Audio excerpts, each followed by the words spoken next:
I want to talk about what we're doing here at the State Department. We're fighting hard against the virus outbreak that originated in Wuhan, China, and we're working day and night to continue to bring our people home. The count's now some 72,000 Americans from 129 countries that we have returned home to their lives and their families. But as we battle the pandemic, the administration, President Trump, wants to make sure we execute our foreign policy mission. We are very focused on that, even when the virus challenge confronts us all. That's what I'll spend my time talking to you about today.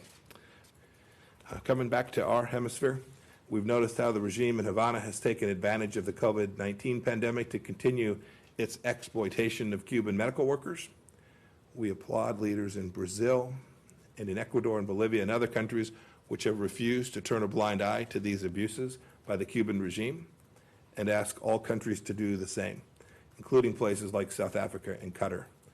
We must protect our medical workers now more than ever. Governments accepting Cuban doctors must pay them directly.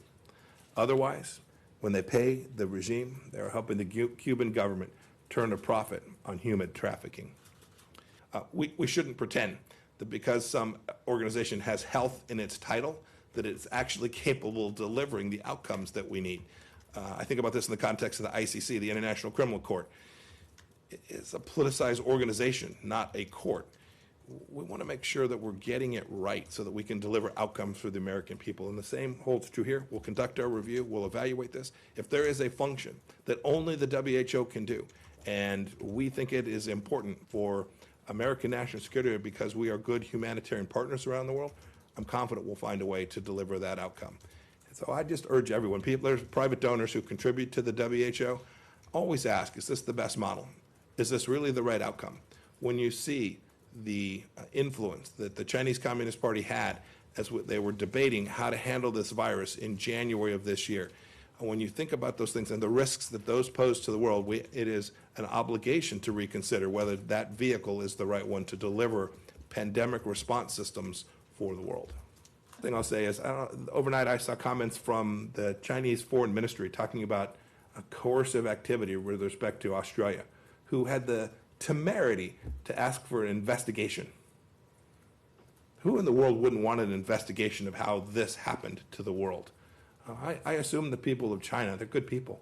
There's doctors, scientists there. Imagine if those scientists and doctors were working in our system, in a free system where you put hypothesis forward and it was challenged, but you had the freedom to talk and publish papers and others could comment. And this is what democracies do best. The solution to this crisis will come from freedom-loving people around the world. I'm very confident of that.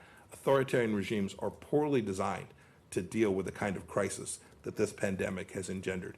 Democracies where we're free to critique and comment, and you can ask the Secretary of State a hard question.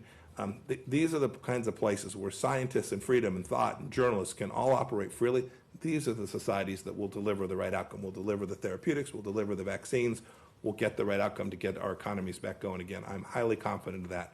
This is where we see the true benefit of freedom and liberty. And in the days and weeks and months ahead, I am confident that the world will see that as well.